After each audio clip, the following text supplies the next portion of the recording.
nasib kaula jadi WNI saukur kabagian ripuhna. Tanpa batur menyerokot BLT abdi mah saukur nyokot hikmahna. Dan kongsi lila harga plastik geus naik, disusul kenaikan PPh jadi 22 jang nu usaha. Ber ayeuna nambah deui panon ge kakara beunta geus disuguhan BBM naik 3.000. Panginten anu konsisten teu naik teh saukur derajat jeung gaji. Kaduhung baheulahan teh Tulus jeung Pangeran Dudung. Sabulan ngajalin cinta awak beak geus sagala kacabak. Lamun baheulahan teu waka katewak meureun ayeuna geus boga anak. Duh Pangeran Dudung, beban hirup ela geus jiga derajat. Hese diangkat. Pangeran Dudung, tepangan abdi dina sensus ekonomi.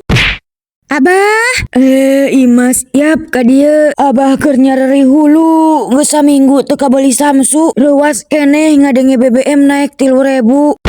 Pilaleyan, lahir panggang. Sapu nyere begasimbai, bakal kasorang takdir ti Gusti Yang Widi, pasti kalakon.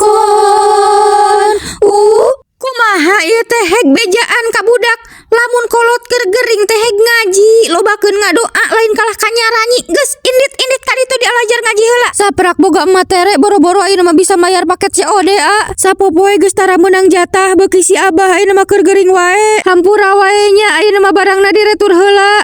Nya heg teu nanaon.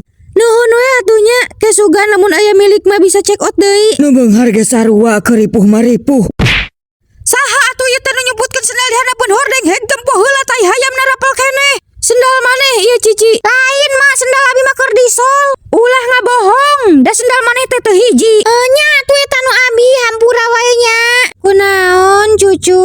Cucu capek teh boga indung tere. Cucu rindu masa kecil cucu. Cucu mah hoyong ngarantau we ka Playtopia. Ayeuna mah sabar we heula nya, ke sugan atuh teteh menangkeun duda kaya raya. Bararosan geus saminggu henteu boga kuota. Heueuh sarua urang ge kakara meunang musang tina micat. Aya naon teteh? Moal pibalegeun ieu mah. Moal balik kumaha? Geus carape hidup sederhana. Biasa hirup sagala aya dibere ripuh saeutik ngarasa kasiksa. Masalahna sagala karipuhan ieu anjeun dalangna. Urang masa ukur ngajarkeun hirup mah tong leulewihan da warga Konoha mah nu boga cita-cita kaya raya.